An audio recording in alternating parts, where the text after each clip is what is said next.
Ma situation est différente de celle de la plupart des gens. Eux, quand ils se regardent dans le miroir, ils voient qui ils sont. Mais c'était pas mon cas. J'ai toujours su que j'étais un peu différente des autres, même quand j'étais jeune.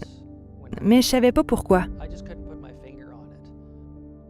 C'est juste à 21 ans, quand j'ai lu un article, que j'ai trouvé la pièce maîtresse du casse-tête de ma vie. Cet article expliquait ce qu'est le transgenrisme, et c'était ça, la pièce manquante. Quand j'ai su ce que j'étais, j'ai su qui j'étais. Au cours de ma vie, mon problème principal était l'anxiété. L'anxiété de devoir cacher qui j'étais vraiment, de me souvenir de tous les mensonges qui avaient été dits et de toutes les choses à éviter.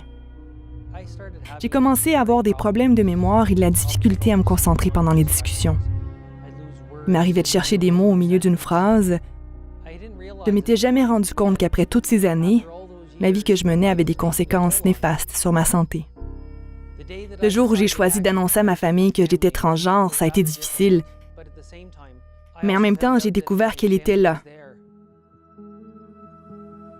2 mois plus tard, j'ai décidé de le révéler dans mon milieu de travail. Et comme j'ai un esprit scientifique typique, j'ai fait une présentation PowerPoint aux membres de ma direction. Je suis sortie de là la tête haute, après m'être débarrassée d'un des plus gros fardeaux que je portais. Le poids du monde a été enlevé de mes épaules. Tous ces gens avec qui j'ai travaillé pendant des années ont pris une partie de ce fardeau sur leurs épaules. Ils ont porté le monde pour moi.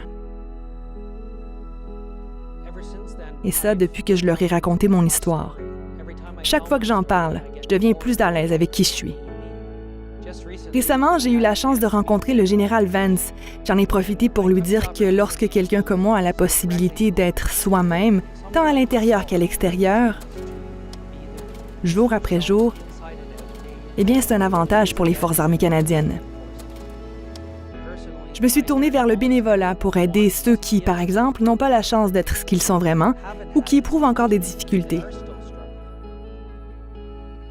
Personnellement, j'ai du mal à accepter que tout ce que j'ai fait soit courageux ou brave.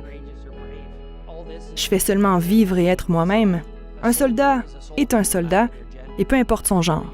Le principe d'universalité du service des Forces canadiennes ne considère pas le genre comme un facteur qui puisse influencer la capacité d'une personne à faire son travail. Si vous pouvez vous servir d'un fusil, si vous pouvez défiler ou si vous pouvez transporter un camarade blessé hors de la zone de combat, eh bien, votre sexe, votre genre et votre identité n'ont pas d'importance. Qu'on soit soldat, marin ou aviateur, nous sommes tous, au plus profond de nous, courageux. Mais souvent, l'un des plus grands défis, c'est de faire remonter ce courage à la surface.